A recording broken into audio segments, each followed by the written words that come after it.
Nothing on YouTube today that is of interest, like usual. Wait a minute. What's this? Oh, I got mentioned in a tweet. Deleted scenes from the Sonic movie? Oh, this I have to see.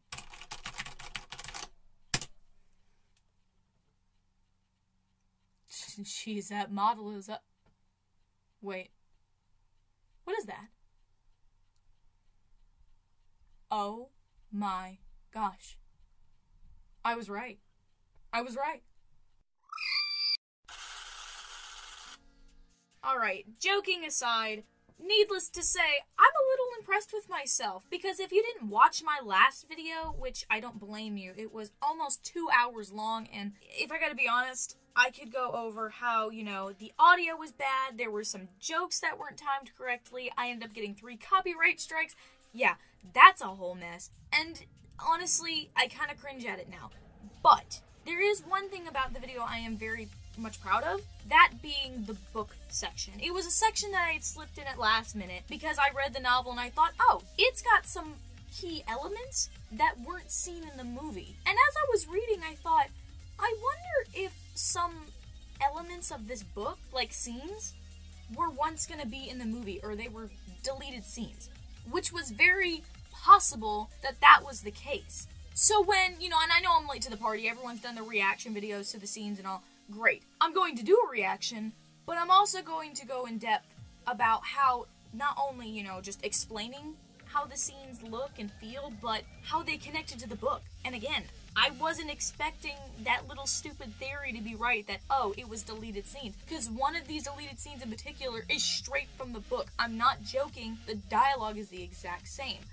I've been rambling for a while now, and I don't want to waste everyone's time. I'm going to try and make this a little bit of a shorter video. So let's go ahead and get to the first deleted scene, which I think I'm going to do the long claw deleted scene first, and save the other one for last. Alright, let's get this reaction started in 3, 2, 1. Oh boy. Hello.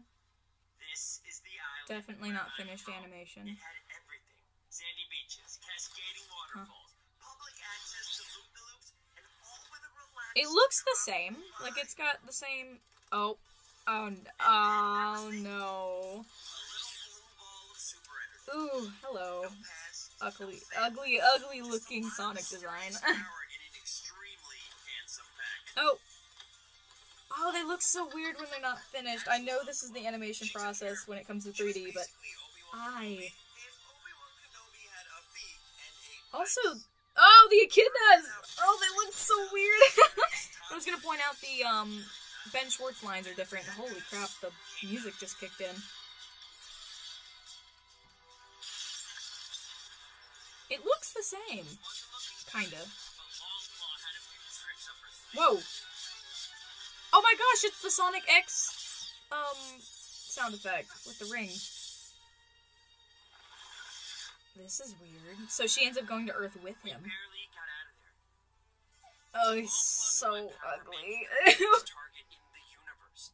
The only way to keep me safe was to keep me hidden. And a dinky backwater planet was the best bet. Really? So, where did I end up? You guessed it. Earth. She's got her little ankle bracelet. Listen Oh, that is not Longclaw's voice actor. alien world. Danger could be anywhere. We must be extremely cautious. Whoa. Okay, alright, okay, nope, stop. This is like 20 pounds of creepy and 10 more times of disturbing. The animation spiked up, though. He's gonna jump off the cliff! Oh my gosh. You're lucky you have me, dear. Oh my gosh, he's so annoying. And he's kinda cute. Kinda, and wow, we're zipping straight to Teenage Sonic. Before long, I discovered what was beyond the woods. People, human beings. We should say hello. Maybe we could be friends. We can share their world. Oh, that's definitely not Longclaw's voice actor. I don't understand. Humans are like Ooh. living creatures. When they encounter great power, they will want it for themselves. Oh, I love the beak movement again. At the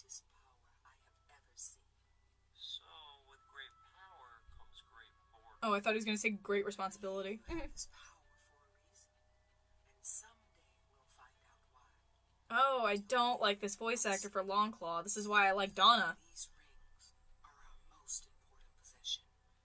If you're ever discovered, use one. A single focused thought can take you. Oh my gosh, it's from the leaked storyboards too. The shots are the exact same. This is the next safe world.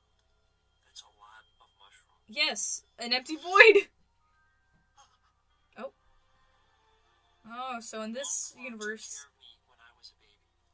Oh. And when Longclaw couldn't take care of me, I took care of her. Oh, okay. See, that probably would have made me cry at the theaters if I would have seen this. It's an interesting take, though. She was my only friend. Oh.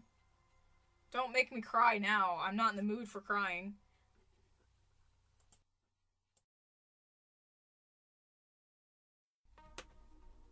So after reacting to it for the first time and watching it a second time, I think I've got a pretty good list for an analysis. I ended up coming up with key points, that I thought were definitely interesting and worth mentioning. So let's go ahead and get started. So the very first one, it comes from a little quote that Sonic says. When he's running around in Green Hills, he mentions that he has no past and no family. That intrigues me. Because I'm sure for most of his life, all he has known is Longclaw. And it makes me think, what happened to his parents? We have no idea, or any context clues of who they were, who they could have been. We don't even know how Sonic got his powers. We don't know if, his powers are tied to his parents, or if they're just something on his own. That's something that's never mentioned. And I wonder if, by saying that, they were going to imply that maybe one day in one of these movies they're going to go over who his parents were, or a little bit of his past. Because surely, if he's with Longclaw the majority of his life, and in this version, he is. But he had to be with his parents at one point. You get what I'm saying? So, it does make me curious if we're going to get to see them. This is more of a little Easter egg, but when we got the redesign trailer for Sonic, like when we got the new trailer for the Sonic movie with Sonic being redesigned and everyone was really excited, there was one shot in particular that always intrigued me. It was a weird shot, because we never saw it in the movie. But the funny thing is we see it here. And it's this shot right here. I'll see if I can put it on a loop and even compare the two. Because the first time I saw it, I immediately recognized what it was. Like, oh my gosh, it's that shot. Why didn't they use it? And then I realized, because if they were to use it, they'd have to go with this other story of Longclaw. Which brings us to the third point of Longclaw going with Sonic. This is just weird, in a sense. It's an interesting idea.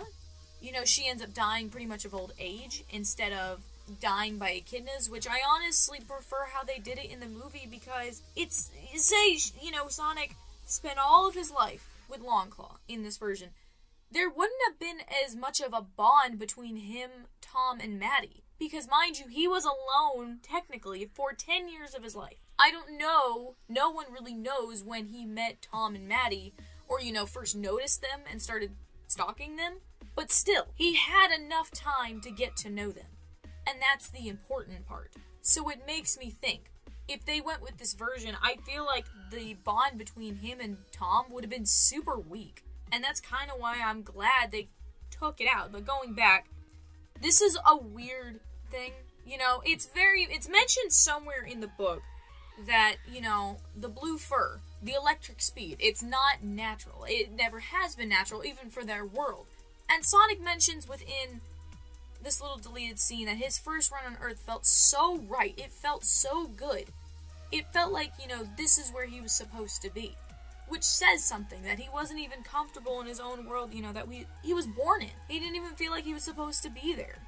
And maybe it was because he was constantly, hunted by other people for his powers, which at that point I'd understand. Again, it's just another little quote that it's like, this could have honestly possibly changed the story a little bit, in a sense. And even Sonic's overall tone. Also, I mentioned this in the reaction part. One section of this deleted scene has been shown in storyboard form, actually. And it's something you can't catch unless you go to one of the behind-the-scenes interviews. and look very closely at one of the monitors, and you can just watch. You can watch as the storyboard is playing out, just as, you know, the scene would play out. And I thought that was really cool that that's the scene that we got to see. Even though it wasn't finished, and the animation obviously was nowhere even close to being fully rendered and everything, it's still really cool to get to see that. And then I think finally I want to bring up, you know, Longclaw dying of old age. Which, we could already tell she was on her last leg. Even in the movie, if you notice, her feathers were very much almost grayed out. Like, if you look at the storyboards, some of the top feathers and the ones on her wings are obviously purple. Like a darker purple, in a sense, and a little bit of a lighter purple. But in the movie, you can clearly see that that purple has faded to gray. And it even states, once again in the book, she was less a radical warrior and more a wise mother. And it's true. You can definitely see where, you know, she was done. So the fact that she was able to survive till Sonic was like, what, 12, 13 maybe? Or even 15? Who knows? That's insane to me. She already looked like she was about to die. So I don't know how that worked, but again, as much as this scene is very interesting, I quite honestly prefer the movie version. I feel like the movie version did it perfectly. He spent enough time with Longclaw to have a personal relationship, have it squandered, and then went and found someone else, which he couldn't interact with this person at all, and it made him want to be friends or have a family even more. It's character motivation. And I think that's honestly all I have to say about this scene. There's not that much about this scene in particular that I'm just like, ooh, you know, I've got so much to say. It's more for the next scene, which we can go ahead and jump to. It's just something to think about, and it does have some tiny little parallels from the book. I mean, some of them are kind of stretched out, but if you really are looking for parallels, they're there. So, anyway, let's go ahead and move on to the next deleted scene. Alright, just to clarify, I have seen this scene before, so I'm not going to say much. This is more of just continuity purposes, so you guys know what I'm talking about.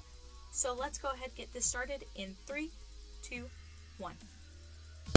Oh, you're supposed to be Tom's best friend that he won't shut up about. Why are you so close? Well, I don't see the appeal. Stop. Stop. This animation. That is very gross. Hey Jojo, can... So right off the bat, Get him in definitely the very different from the movie. Come, Ozzy.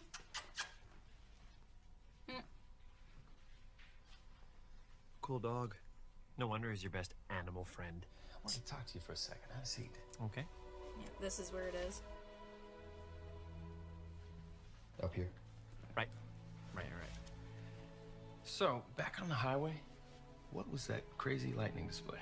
I don't know. It's only happened to me one other time at the baseball field. Baseball field? That's weird. What were you doing? Just playing baseball. Okay, there might have been some light crying involved.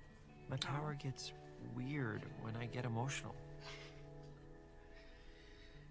Yeah, well, emotions are powerful things. Humans struggle with them all the time. I've never seen a human shoot lightning out of their butt.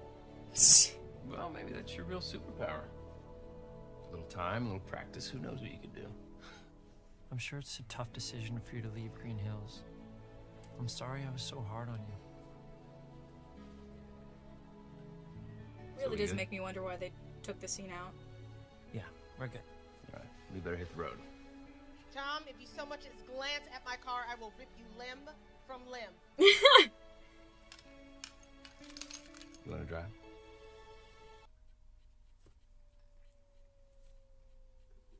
So, remember how I was saying that my little theory of the book being connected to the movie, you know, was a thing?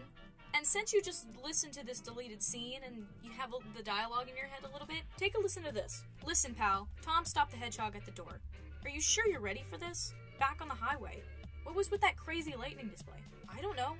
It's only happened one other time. At the baseball field. The blackout. What were you doing then? Just playing baseball, Sonic said. He hesitated and then added, okay, there might have been some light crying involved. Tom smiled. Emotions are powerful things, Sonic. Humans struggle with them all the time, but you don't have to struggle alone. You don't have to bottle it all up. Donut Lord, you don't know what it's like when I let the chaos out of me, he said. I've never seen humans shoot lightning out of their butts. I'm gonna end it there. but it's very similar to how the dialogue is in the movie. And as I pointed out, and mind you, I went over every key point that was kind of different in the book compared to the movie in my last video, but this makes me think.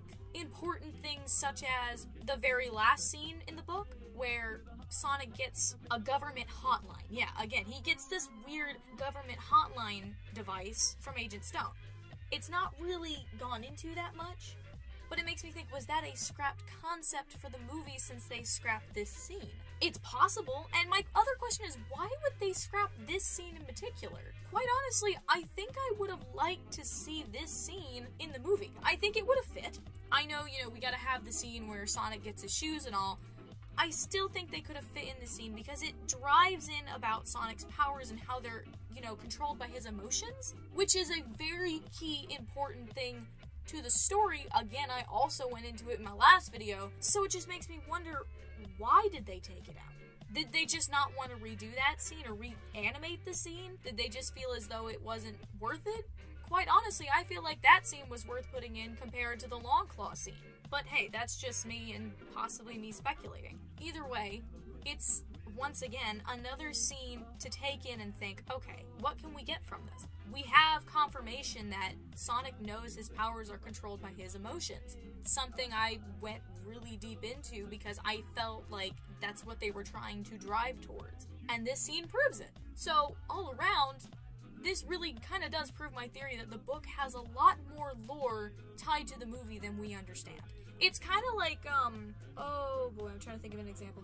Kind of like how the Five Nights at Freddy's books, forgive me for the cringy example, but it's like how the Five Nights at Freddy's books are tied to the game lore, but not entirely. It's got, like, certain key bits of it that are, but I don't know, maybe I'm looking too much into it. You can say, actually, I'm quite curious. What do you think of this whole thing? Because I'd like to see in the comments maybe a couple theories, because I'm quite interested to see what you guys think about all these scenes, and possibly theorize what these scenes could have been, or maybe were originally supposed to be. Overall, these two scenes were quite interesting, and I could go on. There were a couple more deleted scenes. There was one with Crazy Carl, and there were a couple of behind the scenes, like bloopers and stuff.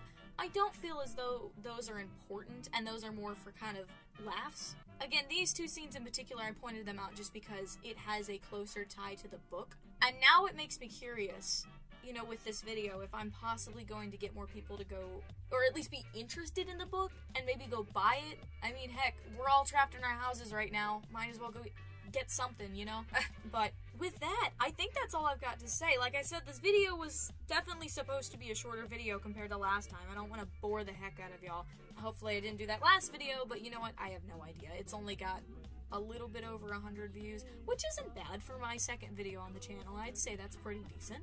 I'm gonna go ahead and get going, but oh, actually, before I go ahead and get going, one thing I gotta mention, I do have a Twitter and I have an Instagram, and I am an artist, so if you're curious to see more of my artwork, I finally figured out how to link Twitter and Instagram, like link stuff in the description. It only took me a month, but I figured it out, so if you're interested, please go ahead and just check it out. A lot of artwork that I've been doing right now has been Sonic movie related, so if you like this video and you like the movie, I've got plenty of Sonic artwork just sitting on my Twitter, and same thing with my Instagram right now. But other than that, I think that's all I've got to say. So me and Mirko got to get going. We've got other projects to work on, and I hope everyone stays safe, stay healthy, and remember to wash your hands. I'll see you guys in the next video.